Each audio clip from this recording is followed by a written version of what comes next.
Quran mentions of 7 heavens. So my question is, does each heaven has its paradise, as different prophets were seen in different heavens during the spiritual ascension of the Holy Prophet sallallahu alaihi wasallam? See, I have spoken about the 7, the word 7.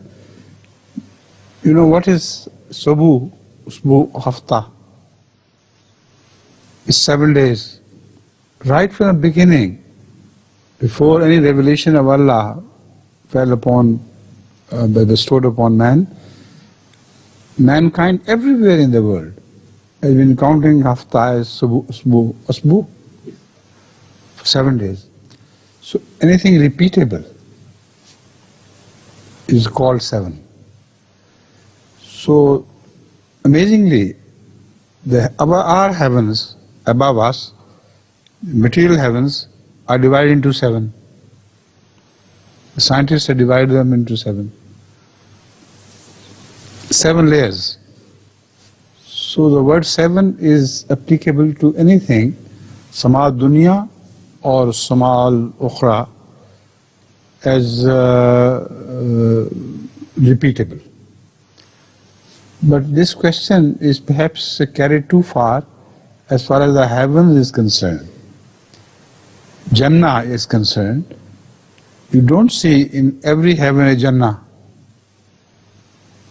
It's a very amazing thing that Jannah is something which is everywhere. Similarly, Jahannam, we imagine some small pit or a large pit of fire, but Jahannam and Jannat coexist. This is what the Holy Quran has said, and this is what Rasulullah sallallahu alaihi wasallam has mentioned it, that Allah samawat wal ard.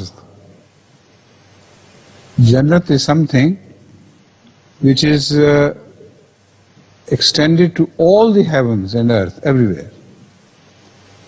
So this shows that Rasulullah sallallahu alaihi wasallam was highly advanced in knowledge.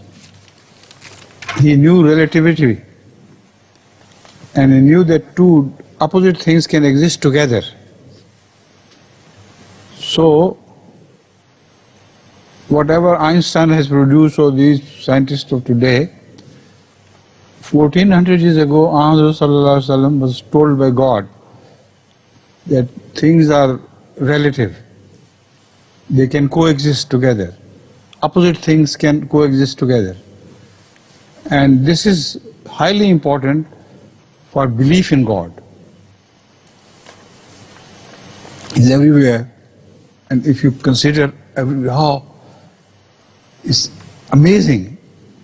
So there are things which are very difficult to understand, but I'm sure Muhammad was given a solid proof of Allah's existence through many means, and this hadith is one of those things.